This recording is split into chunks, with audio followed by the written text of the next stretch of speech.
welcome everybody to the next Joe Show, 12 o'clock show with Mayor Joe. And let me tell you, this is a special Who Day celebration. Who Day, Who Day. So I myself am not a Cincinnati Bengals fan. However, I am rooting for him this weekend. It's a good thing it's a great story for Ohio, especially, somebody, local. We know the quarterback, we know the team, we know all that stuff. So you've got to be really excited. I am so excited, Mayor. I tell you, it only took 30-something years to get here, but I am truly excited. I am representing the Bengals fan. I'm a Bengals fan in my T-shirt today. But yeah, it is one of those things that I cried about it and so happy about it. So many people who we lost along the way is just Bengals fans, and just to experience this is something that I never thought about. Well, I know a lot of us are going to be looking forward to it. I know you've got your plans ready for Sunday night. So Yes. Maybe going down to Cincinnati, hanging out with my family and everything for the Super Bowl party. Come on, go Bengals! So for the rest of us, just want to say thank you to our snow warriors out there, our snow crews that were out plowing everything. It wasn't just snow, it was snow and tons of ice that they were doing, and they did a fabulous job. Also want to thank the residents. There are a lot of people that I saw out there that were, thanking the street crews for doing it, which was great. Anytime that you see something positive, it's a good thing for our staff. But what was really nice is, people helping their neighbors, shoveling driveways, shoveling sidewalks, things like that. It was always nice to see. So thank you to the residents. We're always working to improve things. So obviously the next time, if we ever get an event where they're broadcasting, X amount of inches of snow, 4+ inches, and it actually happens, because let's be honest, sometimes it doesn't not, always. But if it does, getting those cars off the streets. And what I learned this time, learn something every day. The plows that were going into the cul-de-sacs, the courts all the way around the community, it is very difficult, almost impossible for them to actually clear out your court if there's a car parked in there. It's hard enough to maneuver those things under the best of circumstances, but to make sure that a car doesn't get hit. So if you live in a cul-de-sac and maybe yours didn't get hit, cleared out as well as you would hope this time, if there was a car there, that's probably why. So hopefully maybe in the future we can go ahead and get those cars out of the cul-de-sac just to help with some of that snow removal, especially with the ice, which is still an issue. So hopefully today we get some melt off of that one. That having been said, thank you, Ward 1 extraordinaire Councilwoman Shanette Strickland. You are here to talk a little bit about some things, but one of the things we're going to kick it off is really February is Black History Month, and so in recognition of that, I'm just going to ask you a question that I think is important. What does Black History Month mean to you specifically? That is a loaded question, I tell you. I only ask loaded questions. I know, right, Mayor? Black history means so much to me. I do not just celebrate it 28 days out of the year. It's really I really celebrate 365 days of the year. It's one of those things where we can really take a moment and step back and see all the great things that my ancestors have done in our communities for people. And it's just something that, it gives everyone a chance to come together, collaborate, have those tough conversations, and see how we can move forward. We really focus on the contributions and the challenges of Black Americans, things that's going on today, and of course things that has happened in our history. But again, it's one of those things I continue to say, let's continue to have those conversations, because some people may not just know the history of everything that has to do with Black history. As a former history teacher, there's a certain lack of knowledge just in general. We always taught about it. Yes, we recognized the month and we honored certain things in the month for highlight, but I would always teach, from the very first day of school to the very last day of school.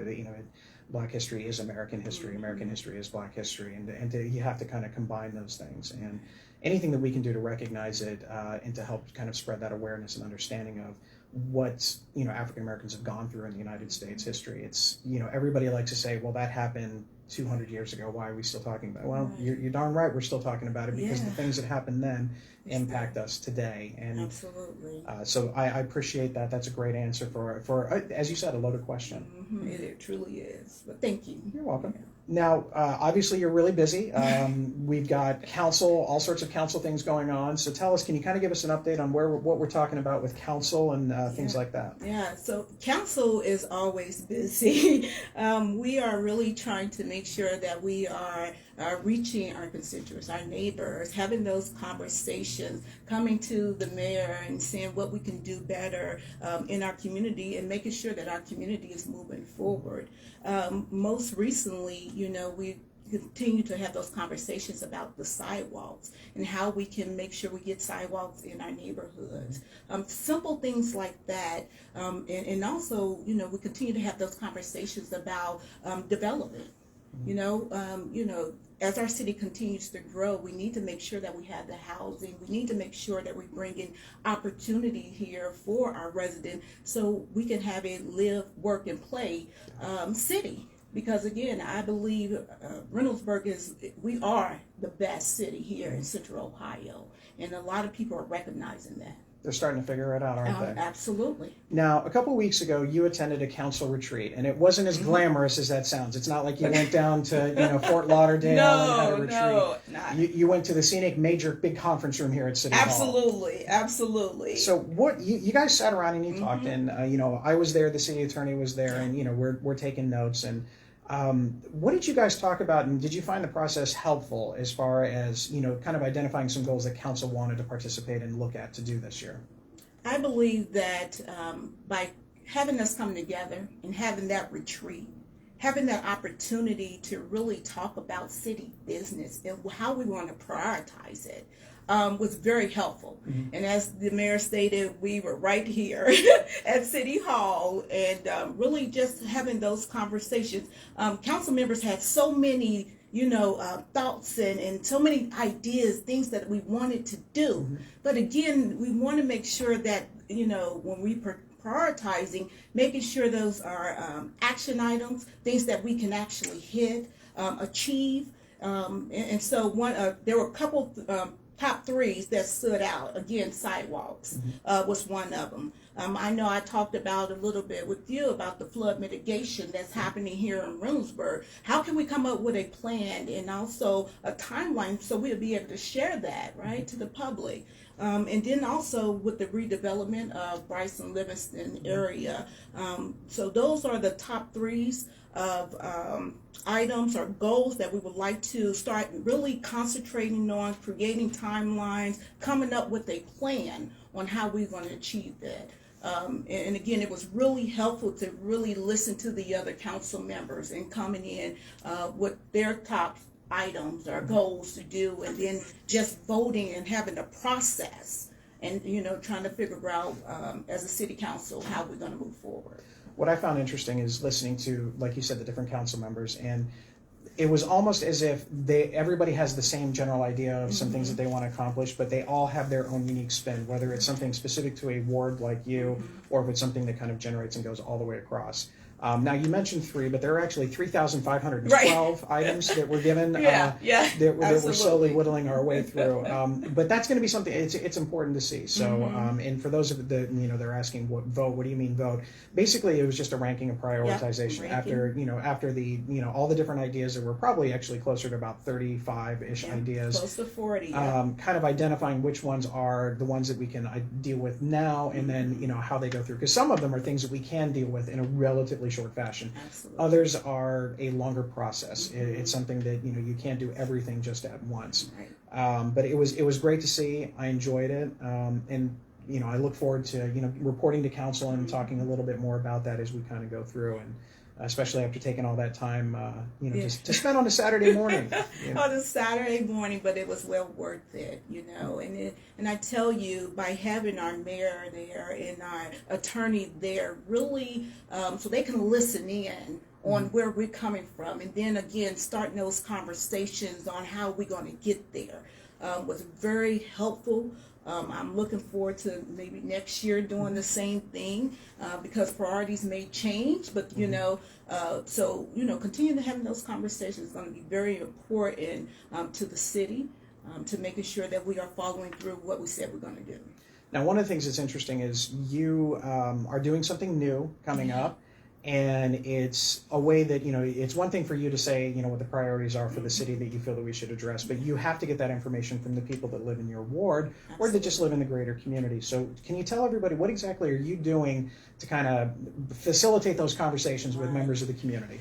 So I am so excited to share with everyone that starting actually tonight from 6 to 7, 2022 office hours with Councilwoman Shanette Strickland. This gives everyone an opportunity. So not just the residents that live here in Ward 1, but across Reynoldsburg, a chance to really come in and express some of those things that may be bothering them, some of the things that we may be doing well. I want to be a council member where they can really come in and have someone listen to them. Because it's so important to have those conversations, have someone listen to you, and then we're going to work together on work together about coming up with achievable goals on how we're going to get there. So every second and fourth Wednesday of the month, from 6 to 7, I'll be right here at City Hall, waiting for my constituents to come out and just let's start having those conversations about things that matter most to you. And so I think from that, we can start again building a list on how we're going to prioritize and achieve those particular goals. Well, what's interesting is when you contact me about concerns that are brought to you, I tend to be a little bit more vocal on social media and answering questions on social media and all of that. But that doesn't mean that you're not watching and that you're not seeing the same stuff. And so a lot of times if I don't see it or if it's on a different post, you'll reach out into contact. So it's not like you're just doing any one thing. So you are watching, you are involved, and you are letting me know that, hey, I saw this. What can we do about this? So it's not just social media, but it's everything. But social media is one of those things. Well, you may not talk as much as I do on social media, which is fine. I get that. It's still you're getting that information too. Yeah, and again, we see the post that's out there on social media. However, I'm giving everyone another opportunity, right? Some people do not want to come to city council meetings and things of that nature, so I'm making myself available to my neighbors for them to express, face to face on what's going on with them. And then again, I'm not going to have all the answers, but we can definitely work together about how we're going to achieve some of those goals. Well, now comes everybody's favorite time. See if you have any questions. No, we have a question for when you get to city updates, but okay, none for the councilwoman. All right, so if you want, do you mind hanging out for a little bit longer? No. All right. I know you're busy. There's a lot of pregame warm-ups activities to do. Right? I mean, it's we got a few more days.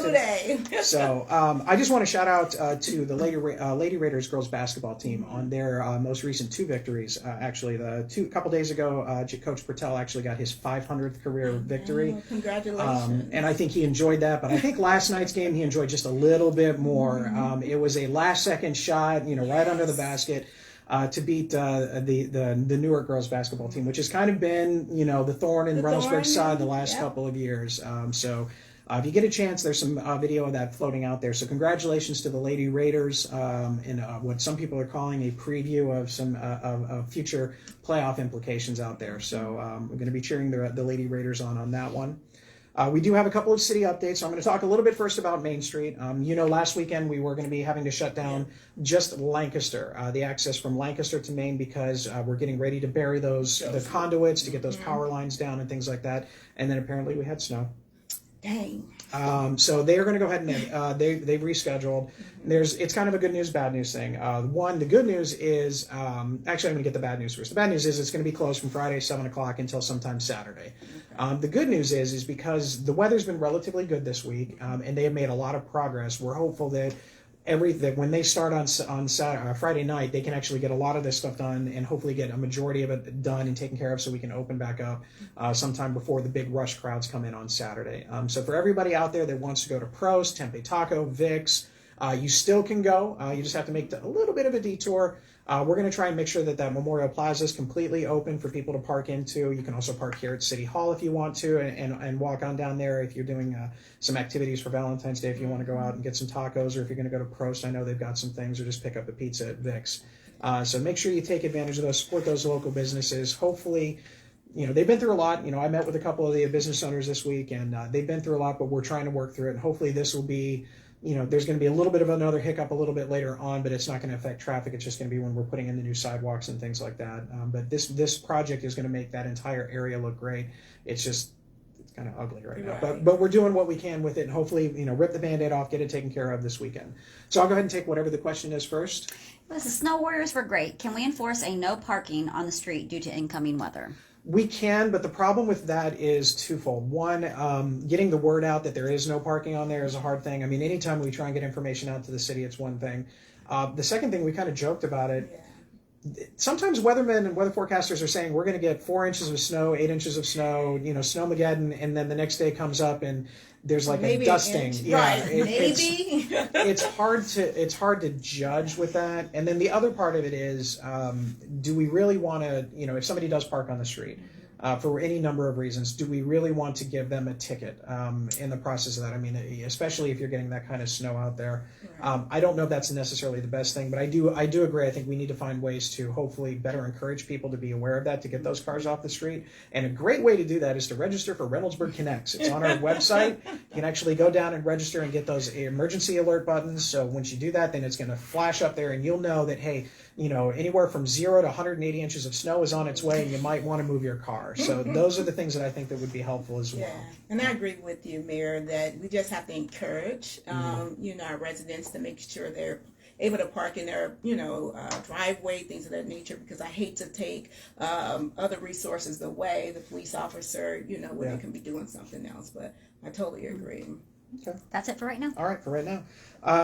Unfortunately, because of the weather last week, there was no Citizens Police Academy class. But I'm looking forward to this week's. We got an adjusted schedule, and I know you're looking to take the class in the next session. The next session. So I'm so excited about that. It is interesting. Last week was going to be going out with the radar and kind of doing some things. So we'll see what's going on for this week. It is very interesting to see. Now, in my position, I don't want to say I know everything because I certainly don't, but I know a little bit more just because of the position that I'm in. But it's interesting to see it from a different point of view. And what's really cool about it is the people that are in the class with me and the questions that they ask, because they're asking questions that you may not necessarily think of, or questions that need to be asked. So I encourage for anybody who's interested, again, to go to our website under the police page. You can print out the application, and then you can go ahead and submit that. Pretty cool idea to go ahead and take care of those things. So, hopefully you'll be in the class with me next session. There you go. You can sit there. And then everyone's going to look at you like they do me and say, okay, what's the answer to this question? I know. I'm like, I'm just me. We also have some good things next week. So in addition to your office hours, you're more than welcome to stay next Wednesday, starting at about 7 o'clock is going to be our next community commission, which is actually an idea that we came up with together. Yes, absolutely. Next week's class, or next week's meetings are going to be about art, beautification, and the welcoming and diversity. The art is actually, we're going to be talking about painting our signal boxes, certain signal boxes in the area. We're going to try and work with a partnership with the school district and the city. So the school district might be having some kids paint some of them, and then some people in the city who are hopefully more artistically inclined than I am would actually do some of that. And we'll talk about what exactly it is that we would like to paint on these things in recognition throughout the city. So that's just a way to bring a little bit of more color into our community. More collaboration also. Beautification, we're going to talk a lot about the Adopt a Road program. So the Adopt a Road program council went ahead and instituted, and so we've identified the streets that are, in essence, the most frequent litter areas that we get the most complaints about. So maybe we can work on Adopt a Road program. So we'll be getting the word out to some of our community organizations to see if they want to sponsor that Adopt a Road program to help, again, beautify our city. And then welcoming and diversity is actually going to be able to show us a couple of designs that they have for some signs. So when we come to city events, they can actually have signs that say welcome in English and any number of other languages out there, so they can recognize the great diversity within our community. So we're going to see some of those things. I'm really looking forward to it. It's going to be nice to see. So if you want to be a part of any of those commissions, you don't have to do anything other than show up. It's real easy. And we have worked through some of the technical issues, so they are going to be broadcast again next week. So looking forward to that one. The following 2 weeks after that, it's the Traffic and Transportation Committee, as well as the Military Recognition. Traffic is always a popular one because apparently there's traffic in Reynoldsburg. So we can talk about some of those things as well. Obviously, a couple of big conversations is going to be, traffic safety, pedestrian safety on our roadways. And then also, we've talked about the roundabout potential at the 5-way, so that'll be something that we're going to talk about again this year. And ultimately, that's going to be your call, so have fun with that. But we're going to make sure to have all of that information and all of the public feedback that we can possibly get, because that is a huge undertaking if we decide to do something like that. So there's, we are at step 1 of 100 on that. So for everybody out there thinking, you're going to put a roundabout in now? No, this is just starting the conversation. This is just the beginning. This is the Just the early beginning. stages. We also will have coming up soon a Civic Park update. So we are pushing through. You might see a little sneak peek tonight, but I'll get to that in a little bit. Survey work is being done in the area. We're going to get some community feedback from different groups, from the cricket pitch, from frisbee golf, and from other things to kind of get an idea. Dog park and things of that nature. Dog park, to kind of frame it up a little bit. And then council's going to get their preview, most likely. Right now we're thinking probably in March. Okay. So you're going to get an idea, and then that'll give us an idea not only what it is, but we're also going to give you some funding options and how we're going to try and pay for some of these different types of things and what it ultimately will look like. Sure. So I mentioned, obviously, we've got some fun things going on tonight. It's not the Super Bowl, so again, but you can still bring your snacks if you want to here at City Hall for the State of the City. It's going to start at 7 o'clock. I know you'll be in attendance, as will a number of other wonderful people, and the public is welcome to join in. We're going to open our doors probably a little bit after 6 o'clock. We are going to space things out a little bit in City Hall, just depending on the crowds, but we hope you can come and join us. If not, it is going to be broadcast live on Facebook, so you can take an idea about that.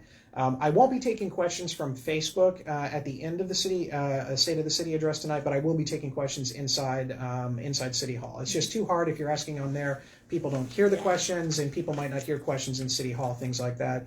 But again, if you see the State of the City and you want to ask a question, send it to us. I can answer it on next week's show. Or they can probably send it in, before, and and you never know what we're going to be talking about today. But it's going to we're talking about how we're building our future. We've done a lot of work the last years of building a really good foundation for everything that we are about to become, and so it's a great opportunity to see exactly what's going on. Some of which you've probably seen on the show, but a lot of these things are actually things that are kind of things you might not necessarily know that we've already done, and so that's a good idea to kind of take a look at that. So we hope you can join us tonight at 7 o'clock. Any questions so far? We do have a question. It Okay. says, are there any plans in place to help mitigate flooding of Blacklick Creek this spring? Yes, there are plans now. Whether or not it's going to be able to be in place for the spring is probably not going to happen. We have applied for a grant process, and we're waiting on hearing it. Everything's been submitted to FEMA and the Army Corps of Engineers and things of that nature to do an entire review of all waterways within the area of Reynoldsburg. We are also investigating a way to try and figure out if we can get what they call an early warning system, so we can place it upstream. So if the water does get to a certain point, that we can send some sort of a technological alert, whether it's a text message or something like that, that lets residents know, hey, this is a potential of what's coming. The reality is we cannot control the weather. And so while we would like to hope that there's not going to be, a significant rain event, we don't know. During the holidays, I think it rained. I think it was Christmas Day. I was out driving around the community because I wanted to see exactly what was going on. I drove out to Peggy's Cove and, in White Butterfly, and I'm looking out and just seeing where the water. Nothing happened. Somebody was probably looking at me like, what does that person do? But it's one of those things we are paying attention to it. We are getting things in place. So when we have a better understanding from honestly experts, these are FEMA is the experts in the field in this. They know exactly what should happen and how it can happen, and then the rest of it is going to be the cost factor of it. So we want to make sure that we get all of this stuff done. So hopefully we'll hear back from the grant in the not too distant future. I'm hearing probably we should know by April, because it takes a lot of time to review these types of things. And then from that point forward, then they're gonna start that survey work, and then we get a timeline of how long is that going to take? When are they going to let us know what the options are? And then everything else that comes after that. So that's where we're at with that process, because it's not just about our little sliver. It's also Blacklick going up north into the Columbus area. And then it's also other areas in Reynoldsburg, whether it's, French Run Creek right behind us, and how that is influenced by it as well. So we're definitely more cognizant of what's going on all the way across. So, all right. We do have some news about a rescheduling. Again, the spaghetti dinner from the Reynoldsburg Community Association has been rescheduled. It's actually going to be March 26th. Same location, but it's March 26th, same time from 5 to 8 o'clock. But I'll give all of those, how much it costs. And, if you haven't contacted Chuck Cochran for your tickets yet, then you can still do so. But we'll get that information back out as we get a little bit closer. Our next fireside chat is actually next week, and it's going to be with our special guest, Jamie Wilson from the Reynoldsburg School District.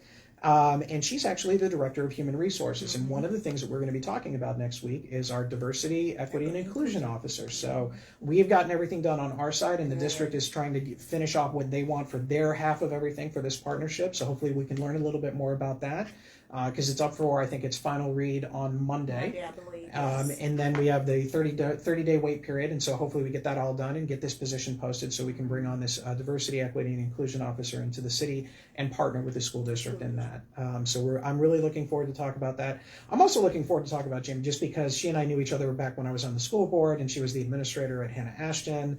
Okay. We have some familiarity and fun stories about human resources and things like that, and talk about some of those things.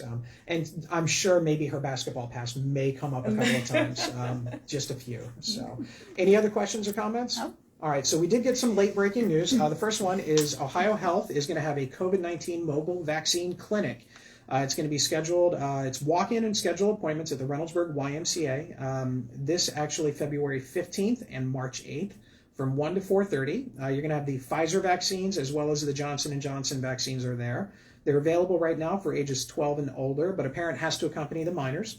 They're also going to apparently give out gift cards. Gift card for $20 to Kroger will be given to anyone who's getting their first or second dose.